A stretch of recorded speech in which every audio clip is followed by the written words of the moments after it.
Tenía 34 años, 2 hijos pequeños, un departamento rentado y una vida construida con mucho esfuerzo. Pensé que ya había enfrentado lo suficiente, hasta el día en que mi familia puso a una niña de 2 años en mi regazo y me dijo, «Ahora es tu responsabilidad». Me negué, y ellos se fueron a juicio. En el tribunal, sin abogado, abrí un sobre y pronuncié una frase que dejó a todo el mundo en silencio absoluto. Lo que vino después, nadie lo esperaba. Pero antes de continuar, checa si ya estás inscrito en el canal y escribe en los comentarios ¿desde dónde estás viendo este video? Nos encanta saber hasta dónde están llegando nuestras historias. Aquel martes, había llegado a casa después de un día demasiado largo. Mi hijo mayor, Santiago, tenía 6 años y Paola, 3. Los había bañado a los 2, hecho la cena, los acosté y todavía necesitaba adelantar unas tablas de Excel del trabajo antes de dormir. Ese era mi ritmo. Apretado, cansado, pero mío. Yo había construido eso con mis propias manos, después de un divorcio que no funcionó, después de empezar de cero con 2 niños dependiendo de mí, aquí en la Ciudad de México. Mi rutina no era glamurosa. Era despertar a las 6, preparar el lunch, llevar a los 2 a la escuela, trabajar 8 horas, recogerlos, cenar, baño, cuento, cama y todavía intentar resolver algún pendiente antes de dormir. Los fines de semana lavaba la ropa, hacía el súper, limpiaba el departamento e intentaba reservar algunas horas para simplemente ser mamá sin prisas. No había margen de error, pero había equilibrio. Ese tipo de equilibrio frágil que construyes sabiendo que cualquier cosa fuera del guión puede desmoronarlo todo. Entonces mi madre me llamó. Su voz tenía ese tono que aprendí a reconocer a lo largo de los años, una mezcla de urgencia y de algo que ella ya había decidido antes siquiera de consultarme. Dijo que necesitaba verme, que era importante, que no podía hablar por teléfono. Acepté, pero algo en el estómago ya se me apretó en ese momento. Al día siguiente, fui hasta la casa de mis padres en la colonia del Valle. Mi hermano Ricardo estaba allá, recargado en la pared de la sala con esa postura de quien no quiere comprometerse con nada. Mi mamá estaba sentada, con las manos en el regazo, los labios apretados. Mi papá veía la tele con el volumen bajo, como si eso no fuera con él. Y en el piso, sentada sobre una cobija vieja, había una niña pequeña, cabello rizado, ojos oscuros, sosteniendo una sonaja con una mano. 2 años, máximo. Pregunté quién era esa niña. Mi madre me explicó con una calma que me asustó más que cualquier grito. La niña se llamaba Victoria. Era hija de Ricardo con una mujer con la que se había involucrado poco antes de casarse con otra. No era secreto que Ricardo tenía esa hija, pero nunca la había reconocido formalmente. Nunca había vivido con la niña. Nunca había sido un padre presente de verdad. La mamá de Victoria había ido a juzgados exigiendo pensión, y en medio de todo ese relajo, había dejado a la niña con mi mamá por unos días que se convirtieron en semanas. Ahora, según mi mamá, la situación era insostenible. Ella y mi papá ya estaban grandes, tenían achaques de salud, no tenían condición de cuidar a una niña de 2 años de tiempo completo. Ricardo se había casado recientemente y su esposa no quería a la niña en casa. La solución que la familia había encontrado era simple, al menos para ellos. Yo me iba a quedar con Victoria. Me quedé mirando a mi mamá por unos segundos, esperando que dijera que era una broma. No lo dijo. Expliqué con cuidado, tratando de no alzar la voz, que yo tenía 2 hijos pequeños, que yo criaba a esos 2 niños sola, sin ayuda de nadie, que trabajaba de tiempo completo, que pagaba renta, colegiaturas, seguro médico, comida, todo con mi sueldo, que no tenía condiciones emocionales, financieras o logísticas de asumir a una tercera niña, y menos a una niña que no era mía, cuyo padre estaba ahí en ese mismo cuarto, perfectamente capaz de asumir sus responsabilidades. Ricardo no dijo nada. Siguió recargado en la pared mirando hacia otro lado. Mi mamá dijo que la familia necesitaba unirse. Mi papá desvió la mirada hacia la televisión, y entendí, en ese momento, que nadie en esa sala estaba de mi lado. Salí de ahí sin Victoria. Manejé de regreso a casa con las manos temblando en el volante, no de coraje, sino de algo más profundo. Esa sensación de quien se da cuenta de que está sola desde hace más tiempo del que imaginaba. Que el apoyo que creyó tener nunca fue de verdad lo que parecía. Pensé que el asunto se había acabado ahí, que la familia se quedaría sentida por un tiempo, que habría indirectas, comentarios en las cenas familiares, pero que al final alguien encontraría otra solución. Me quedé esperando que eso pasara por 2 semanas. Lo que llegó en su lugar fue una notificación judicial. Mis padres, junto con mi hermano Ricardo, habían interpuesto una demanda contra mí. El documento era extenso, lleno de términos legales que tuve que leer 2 veces para entender. En resumen, alegaban que yo tenía condiciones económicas para contribuir con el sustento y cuidado de la menor Victoria, que me negaba a ayudar a la familia en situación de vulnerabilidad, y pedían que el juez me obligara a pagar una cantidad mensual para los gastos de la niña, además de asumir su custodia compartida los fines de semana. Me quedé sentada con ese papel en las manos por un tiempo que no sabría decir cuánto fue. Mi hija Paola entró a la sala en ese momento, se sentó en mis piernas sin pedir permiso, como hacen los niños, y se quedó mirándome con esos ojazos. La abracé con una fuerza que probablemente la asustó un poco. Después de que los 2 se durmieron, me senté en la mesa de la cocina con una taza de café que se enfrió antes de que me la tomara, y pensé con mucho cuidado en lo que iba a hacer. Contratar un abogado estaba fuera de discusión en ese momento. No tenía ahorros para eso, pero tampoco iba a dejar que ese proceso siguiera sin defenderme. Así que empecé a hacer lo que siempre he hecho cuando necesito resolver algo imposible. Busqué información. Pasé días leyendo sobre el Código Civil y Derecho de Familia en México. Aprendí que la ley no obliga a los tíos a asumir la custodia o pagar alimentos de los sobrinos cuando los padres están vivos y en condiciones de trabajar. Aprendí que la responsabilidad sobre Victoria era de Ricardo, legal y moralmente. Y aprendí también que para probar coacción o mala fe en un juicio, los documentos valen más que las palabras. Y yo tenía documentos. Documentos que mi familia nunca imaginó que yo había guardado.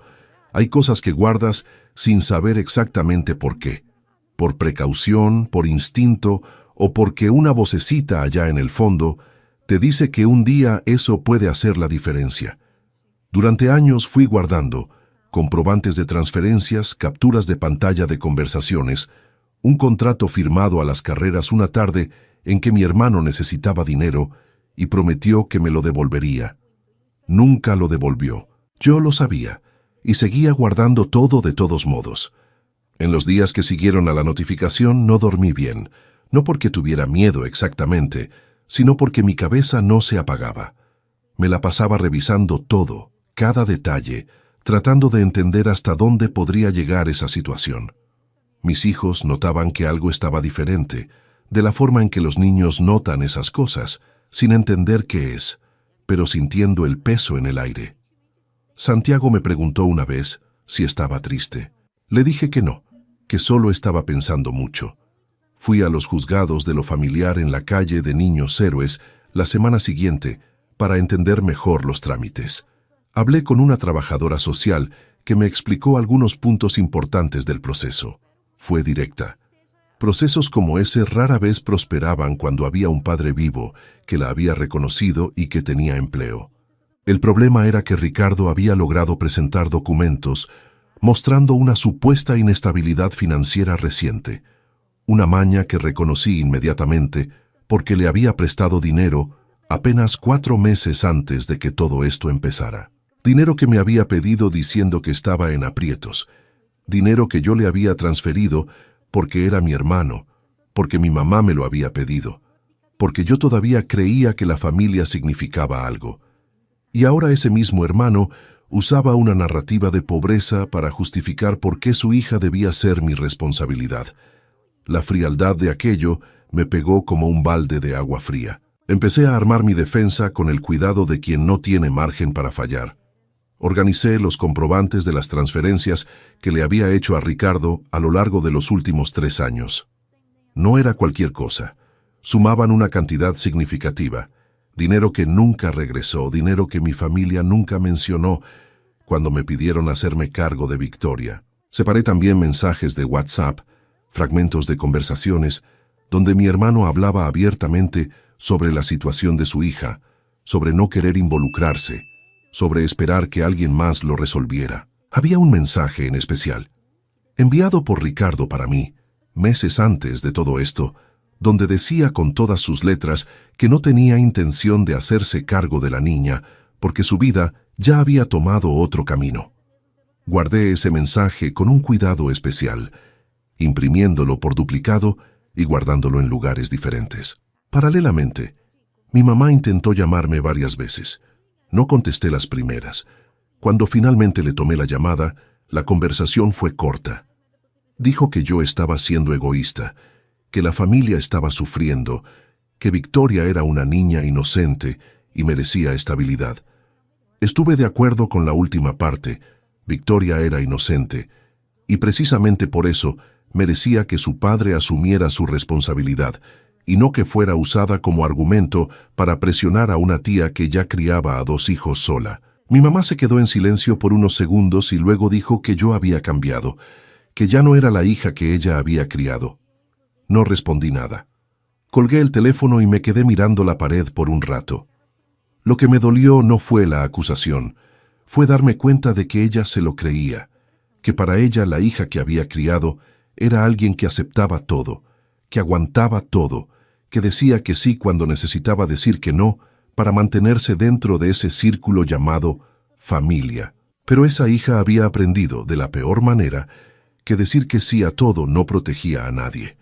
No me protegía a mí, no protegía a mis hijos, y al final no protegía ni a la familia que tanto intentaba preservar. En los días siguientes, trabajé, cuidé a mis hijos, y por la noche estudiaba el expediente con atención a cada detalle. Leí cada página de esos documentos más de una vez. Identifiqué cada argumento flojo de la acusación, y había muchos. La principal alegación era que yo tendría condiciones económicas superiores a las de mi hermano, pero la solvencia económica no crea la obligación legal de asumir la custodia de un sobrino. Eso ya lo sabía. Lo que necesitaba era mostrar algo más allá de eso. Necesitaba mostrar que había todo un contexto que esos documentos no contaban. Y yo tenía cómo contar ese contexto, con fechas, montos y pruebas concretas. Pero fue una noche, revisando una caja de papeles guardada al fondo del closet, que encontré algo que no esperaba, algo que cambiaría completamente el peso de esa disputa. La audiencia se programó para una mañana de jueves. Me desperté antes de la alarma, me puse una ropa sencilla y oscura, preparé el sobre con los documentos y llevé a mis hijos a la escuela más temprano de lo habitual. La maestra de Santiago me miró con esa expresión de quien quiere preguntar si todo está bien, pero se calla. Solo le sonreí y me fui. En el camino al juzgado, no sentía el nerviosismo que esperaba sentir. Sentía algo más parecido a la claridad. Esa sensación de cuando dejas de intentar controlar lo que los otros piensan y pasas a preocuparte solo por lo que es verdad. Entré al edificio, pasé por el arco de seguridad, encontré la sala. Afuera mi familia ya estaba ahí. Mi mamá con una expresión cerrada, mi papá mirando al piso. Ricardo de traje, al lado de un abogado que yo no conocía. No había abogado de mi lado. Solo yo, mi sobre, y todo lo que había descubierto. La sala de la audiencia era más pequeña de lo que imaginaba. Paredes claras, una mesa larga, sillas de plástico duro, una ventana pequeña con vista a un estacionamiento. El juez era un hombre de mediana edad, con lentes delgados y una expresión que no revelaba nada. La abogada de la otra parte, una mujer de cabello negro y voz firme, se acomodó con su carpeta llena de documentos que claramente habían sido preparados con mucha anticipación. Me senté del otro lado, sola. Puse mi sobre la mesa y mantuve las manos relajadas, aunque por dentro sentía el corazón acelerado. El proceso empezó con la abogada presentando el caso. Habló con fluidez, escogiendo cada palabra con cuidado. Describió a una niña en situación vulnerable, una familia en dificultades y una tía con capacidad económica comprobada que se negaba a ayudar por razones que ella llamó egoísmo. Citó artículos del código, mencionó el principio de solidaridad familiar, construyó un argumento que, para quien no conociera el contexto real, Sonaba completamente razonable. Escuché todo sin interrumpir. Tomé notas en una libretita que había llevado. Cuando el juez me dio la palabra, me levanté despacio. No había un guión de memoria, solo lo que había organizado mentalmente los días anteriores, en el orden correcto, con la claridad que había practicado mientras mis hijos dormían. Empecé reconociendo lo que era verdad. Victoria existía. Era una niña pequeña y yo efectivamente era su tía. Confirmé también que me había negado a asumir su custodia y a pagar alimentos. Y entonces dije que quería entender, en voz alta y para el registro, quiénes eran exactamente las personas que me estaban demandando. Abrí el sobre. El primer documento que puse sobre la mesa fue el comprobante de un empleo formal a nombre de Ricardo, fechado 2 meses antes de la audiencia. Un contrato de trabajo registrado con sueldo declarado, obtenido mediante una consulta que cualquier persona podía hacer. La narrativa de inestabilidad financiera de mi hermano tenía un problema grave y documentado. No era cierta. La abogada intentó intervenir, pero el juez pidió que yo continuara. El segundo documento fue el estado de cuenta de las transferencias que yo le había hecho a Ricardo a lo largo de los últimos 3 años. Puse una hoja con los montos totales resaltados, seguida de los comprobantes individuales en orden cronológico. Después, los mensajes impresos, incluyendo aquel donde decía con todas sus letras que no tenía intención de hacerse cargo de su hija porque su vida había tomado otro camino. El silencio en la sala cambió de calidad en ese momento. Se volvió más denso, más pesado, pero lo que vino después fue lo que había guardado con más cuidado, porque mientras me preparaba para la audiencia, algo me hizo revisar documentos más antiguos, y fue ahí donde encontré algo que ni yo esperaba encontrar cuando empecé a buscar. 3 años antes, mi familia había vendido una propiedad en Puebla, que me pertenecía también por derecho de herencia, una pequeña parte que me correspondía por el fallecimiento de una tía abuela que no tuvo hijos. La venta se había hecho sin mi firma real, con un documento que simulaba mi consentimiento, firmado por otra persona en mi nombre. Yo lo había descubierto casi por accidente, buscando papeles viejos en una caja guardada hace años. Puse ese documento sobre la mesa al final, con calma, sin drama, sin alzar la voz. Le dije al juez que antes de hablar sobre mi obligación de mantener a la hija de mi hermano, era necesario hablar sobre el dinero que esa misma familia había desviado sin mi consentimiento, que había indicios serios de falsificación de documentos y que los papeles estaban ahí para su análisis. La cara de mi mamá se puso blanca. Ricardo miró a su abogado. Mi papá siguió mirando al piso, pero esta vez con una rigidez diferente, la rigidez de quien está conteniendo mucha presión. La abogada de la otra parte pidió un receso inmediatamente. El juez concedió 10 minutos. Me quedé sentada en mi silla, mientras ellos se reunían del otro lado de la sala en susurros que no alcanzaba a oír bien, pero cuyo tono conocía perfectamente. Era el tono de quien había calculado mal, de quien pensó que la persona del otro lado no tendría cómo defenderse y descubrió demasiado tarde que estaba equivocado. Miré por la ventana pequeña hacia el estacionamiento. Respiré. Pensé en mis hijos. Y esperé. Los 10 minutos de receso parecieron mucho más largos de lo que eran. Me quedé siguiendo el movimiento allá afuera por la ventana, coches entrando y saliendo, gente pasando a paso rápido, cada uno con su propia historia que nadie veía por fuera. Había algo casi reconfortante en eso, la certeza de que el mundo seguía girando independientemente de lo que pasaba dentro de esa sala. Pensé en mis hijos. En ese momento estaban en la escuela completamente ajenos a lo que pasaba ahí. Santiago probablemente estaba con el ceño fruncido que heredó de mí, tratando de resolver algún problema de matemáticas. Paola seguramente estaba corriendo en el recreo sin prestar atención a nada alrededor. Esa imagen me ancló de una forma que ningún argumento jurídico sería capaz de hacer. Cuando el juez regresó y la audiencia se reanudó, la postura de la abogada de la otra parte había cambiado sutilmente. Seguía siendo firme, seguía hablando con precisión, pero había algo diferente. Una cautela que no estaba ahí antes.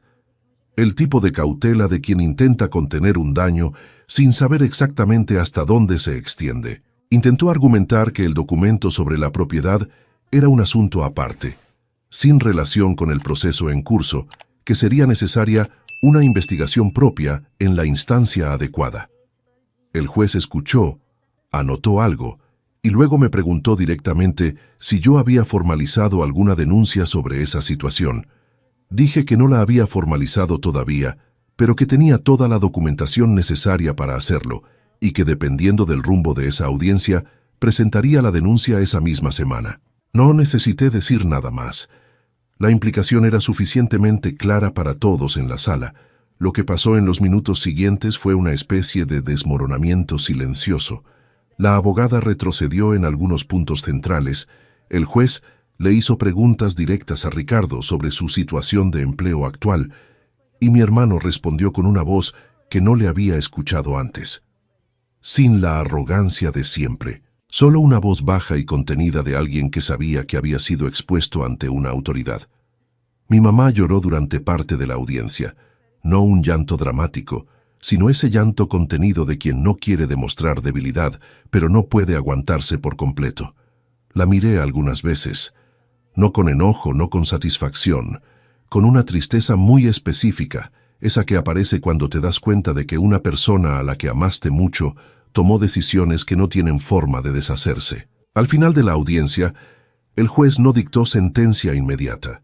Dijo que analizaría los documentos presentados y que habría una próxima etapa procesal, pero dejó claro, de forma objetiva, que el tema de la responsabilidad legal sobre Victoria necesitaba ser reevaluado a la luz de las pruebas, especialmente considerando que el padre tenía condiciones de trabajo e ingresos comprobados. Salí del juzgado con el sobre más ligero de lo que había entrado, literalmente.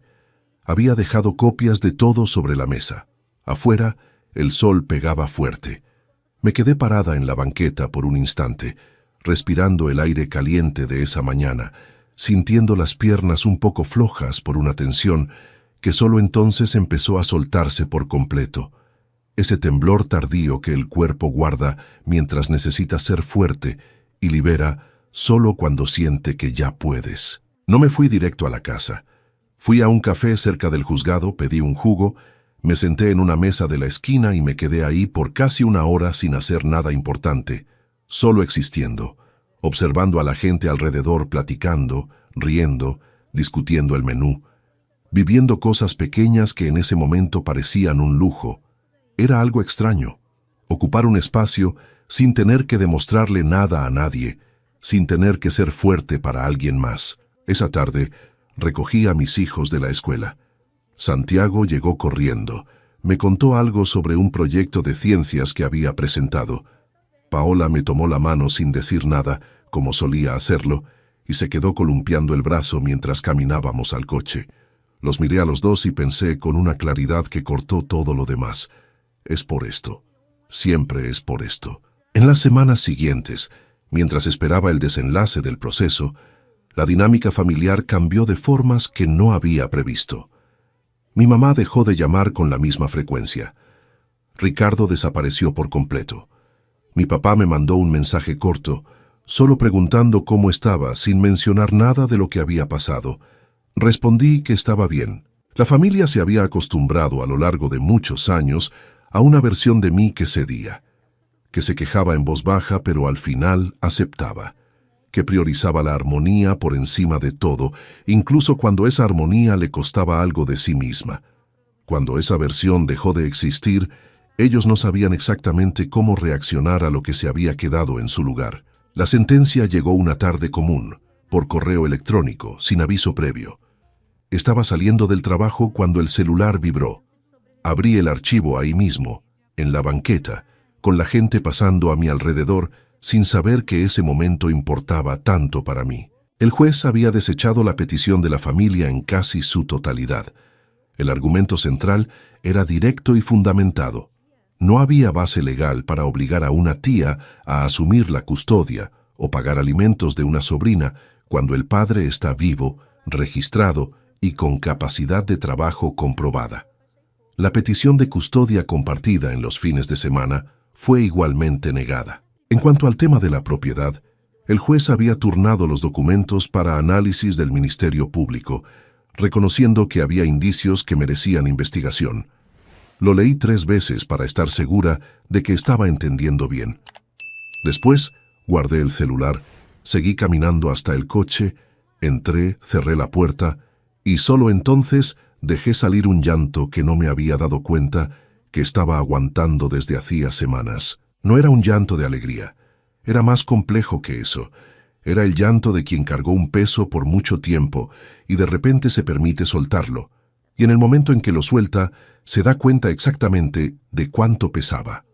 Todo ese periodo de noches sin dormir, de leer documentos legales que nunca imaginé que tendría que entender, de mantener la calma frente a mis hijos mientras por dentro estaba temblando. Me quedé ahí por unos minutos, dejé que pasara. Y después me limpié la cara, encendí el coche y fui por mis hijos. Esa noche hice pasta con salsa de tomate, que era la comida favorita de Santiago, sin ningún motivo especial más que querer hacer algo bueno por alguien que amaba. Los dos cenaron mientras me contaban cosas de su día, atropellándose el uno al otro en las frases como siempre hacían, y yo me quedé ahí escuchando con una atención completa, sin la parte de la cabeza que antes se quedaba en otro lado, procesando alguna preocupación que no podía soltar. En los días siguientes, algunas personas de la familia intentaron retomar el contacto. Una prima me llamó diciendo que se había enterado de todo y que pensaba que lo había manejado muy bien. Una tía mayor me mandó un mensaje diciendo que me apoyaba desde el principio, pero que no sabía cómo tomar partido mientras el pleito estaba abierto. Eran gestos pequeños, pero me di cuenta de que el silencio que yo había interpretado como abandono tenía otras capas. No todo el que se quedó callado estaba del lado equivocado. Mi mamá tardó más en contactarme. Cuando finalmente lo hizo, fue por mensaje, no por llamada. Escribió que se había quedado muy afectada con todo, que no esperaba que las cosas llegaran a donde llegaron, que lamentaba la forma en que había manejado la situación. No pidió perdón de forma explícita y directa, pero para una mujer que rara vez admitía estar mal en algo, ese mensaje tenía un peso que yo sabía reconocer. No respondí de inmediato. Dejé pasar algunos días, no por crueldad, sino porque necesitaba saber qué quería decir de verdad antes de decir cualquier cosa. Cuando respondí, fui honesta y directa. Dije que yo también me había quedado afectada, que todavía estaba procesando mucha cosa, pero que no quería cargar rencor, porque el rencor pesa, y yo ya había cargado demasiado. Dije que necesitaba tiempo y distancia para entender cómo esa relación podría existir de ahí en adelante, si es que podía existir de forma sana. Ella respondió solo con un corazón. Guardé ese mensaje. Ricardo nunca me buscó. Me enteré, por medio de gente en común, que finalmente había llegado a un acuerdo formal con la mamá de Victoria, con una pensión establecida judicialmente. No sé los detalles. No pregunté. Lo que pasara en su vida ya no era un problema que yo tuviera que ayudar a resolver o un peso que tuviera que cargar con él.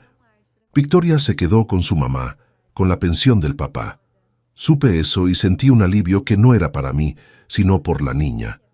Porque lo que ella necesitaba siempre fue estabilidad real, construida sobre responsabilidad verdadera y no ser pasada de brazo en brazo como solución temporal para un problema que los adultos a su alrededor no querían enfrentar. Han pasado algunos meses desde que se cerró el proceso, y lo que cambió más visiblemente no fue mi relación con la familia, sino mi relación conmigo misma.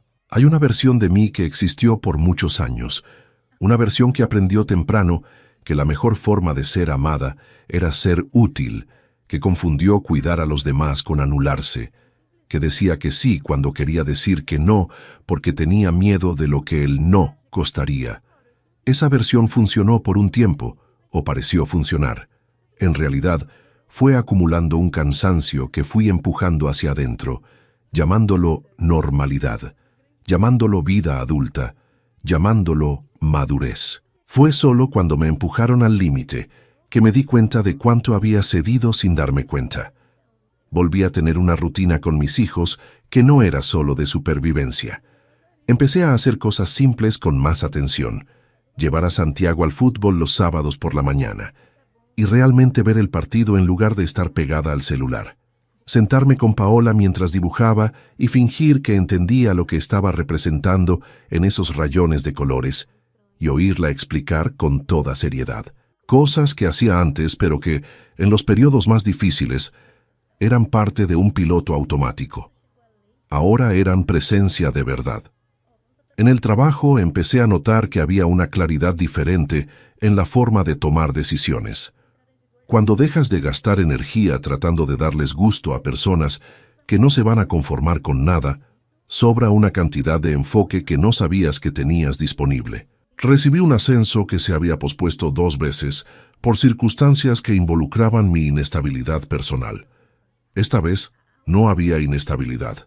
Había solo trabajo bien hecho y una cabeza que lograba estar presente. Una colega del trabajo, en una plática de viernes por la tarde, me preguntó cómo me sentía respecto a todo lo que había pasado. Ella sabía a grandes rasgos lo que había sucedido, de la forma en que los colegas saben cuando la vida de alguien se sale del carril sin los detalles, pero con la percepción general. Dije que estaba bien. Ella me miró por un momento y dijo que me veía diferente. Pregunté en qué sentido. Pensó un poco antes de responder, más firme. Firme. Me quedé pensando en esa palabra el resto del día. No era que estuviera más cerrada o más desconfiada. Era una firmeza de otro tipo, la firmeza de quien sabe lo que quiere y lo que no quiere, de quien dejó de pedir perdón por ocupar espacio, de quien aprendió que decir no con claridad es más respetuoso que decir sí, sin tener condiciones para cumplirlo. Cierta noche, mi mamá llamó sin motivo específico. No para hablar del juicio, no para pedir nada, solo para llamar. Me contó una tontería que le había pasado con una vecina. Se rió de algo que mi papá había hecho en la cocina. Era una llamada común, del tipo que existía antes de que todo eso explotara. Participé en la plática con cuidado, sin fingir que nada había pasado, pero también sin transformar cada pausa en un ajuste de cuentas. Cuando colgué, me quedé pensando en lo que esa llamada significaba. No era una reconciliación. No era como si lo que pasó se hubiera borrado o perdonado por completo. Era más parecido a 2 personas que chocaron de frente con fuerza, se lastimaron de verdad y estaban tratando de descubrir si todavía existía algo posible entre ellas después de todo eso. Yo no necesitaba fingir que todo estaba bien para mantener el contacto, pero tampoco necesitaba esperar que todo estuviera resuelto para existir en la vida de la otra. Había un punto medio que estaba aprendiendo a habitar, con cautela, pero sin cerrar la puerta por completo. El asunto de la propiedad siguió su camino por las vías adecuadas. No voy a dar detalles porque todavía está en trámite, pero el proceso existe, los documentos están con las autoridades competentes, y el resultado, sea cual sea, ya no depende de que yo lo cargue sola. Está donde debe estar. Lo que aprendí con todo esto, lo más práctico y lo más sorprendente, es que guardar documentos importa. Guardar comprobantes, registrar acuerdos, no porque debas empezar cada relación como si fuera un juicio potencial, sino porque cuando las personas que amas deciden usar la ley en tu contra, la falta de documentos es tu mayor vulnerabilidad. Hacía años que lo había intuido sin saber ponerle nombre. Por eso guardaba cosas, y cuando llegó el momento, ese sobre fue la diferencia entre salir del tribunal con la frente en alto o salir destruida. Hoy es un día común. Me desperté a las 6 de la mañana, preparé el desayuno para los 2, llevé a Santiago y a Paola a la escuela y regresé a casa antes de irme a trabajar. Me senté 10 minutos en la mesa de la cocina con la taza de café, mirando por la ventana la calle todavía poco transitada a esa hora de la mañana. No estaba pensando en nada específico ni urgente. Solo estaba ahí, presente, ocupando ese espacio sin justificaciones. Es una cosa pequeña, 10 minutos sentada en silencio. Pero durante un largo periodo de mi vida, esos 10 minutos no existían. Siempre había algo urgente, siempre alguna demanda que no era mía pero que yo había asumido. Siempre la voz de alguien diciendo que necesitaba hacer más, dar más, aguantar más. Y me creí esa voz durante demasiado tiempo, no porque fuera débil, sino porque había confundido resistencia con fuerza y sacrificio con amor. Fuerza no es aguantarlo todo. Aprendí eso de la forma más difícil posible, pero lo aprendí de verdad, de una forma que se quedó grabada. Fuerza es saber el momento de decir, no, ya no más. Esto no me toca cargarlo a mí. Victoria tiene ahora una estructura que debió tener desde el principio. Una pensión formal establecida por un juez, un acuerdo con responsabilidades claras, la obligación en el lugar donde siempre debió estar. No sé cómo está ella hoy, si está bien, si la están cuidando bien en el día a día. Le deseo todo lo mejor con una sinceridad que no tiene nada de obligación ni de culpa. Ella nunca fue mi enemiga. Era solo una niña pequeña en medio de decisiones de adultos que no tuvieron el valor de hacerse cargo de lo que les tocaba. Mis hijos están creciendo. Santiago tiene ahora casi 7 años y una seriedad en sus preguntas que a veces me deja sin respuesta inmediata. Paola tiene 4 y una ligereza que quiero preservar por el mayor tiempo posible. Los miro a los dos y siento esa mezcla de amor y responsabilidad que no pesa, porque es elegida conscientemente todos los días. Es mía de verdad, no por obligación, sino por elección. Hace unas semanas Paola me preguntó si yo tenía una hermana. Le dije que no tenía hermana, pero que tenía un hermano que vivía lejos. Me preguntó si lo extrañaba. Me quedé un momento antes de responder con honestidad. Le dije que a veces sí, era verdad. No extrañaba cómo eran las cosas, porque como eran no era bueno para nadie, pero extrañaba cómo podrían haber sido las cosas si cada uno hubiera elegido diferente, si las responsabilidades se hubieran quedado con quien las tenía por derecho desde el principio. Esa nostalgia existe, pero no me paraliza. Es solo algo que está ahí, como existen muchas cosas sin solución que tampoco necesitan cargarse diario. Mi mamá y yo nos hemos estado hablando con una frecuencia que todavía se está calibrando, encontrando su propio ritmo. No es tan cercana como me gustaría en teoría que fuera, pero es honesta de una forma que nunca fue antes. Me dijo en una llamada reciente que se había quedado con mucho remordimiento por cómo manejó todo aquello, que había dejado que el miedo a perder a su hijo tomara decisiones que ella en el fondo sabía que estaban mal. Escuché sin interrumpir. No sé si tengo todas las respuestas sobre cómo se va a reconstruir esa relación, pero escuché, y eso ya es diferente a como era antes. Lo que quedó de todo aquello, después de que bajó el polvo y pasó el ruido, no es enojo ni un rencor que todavía queme. Es una comprensión muy clara de quién soy y de a qué no estoy dispuesta a renunciar. A mis hijos, a mi salud mental, al derecho de decir no cuando el no es la respuesta honesta, aunque el no cause incomodidad, aunque el no decepcione a alguien que amo. No soy una persona diferente a quien era antes de que todo esto empezara.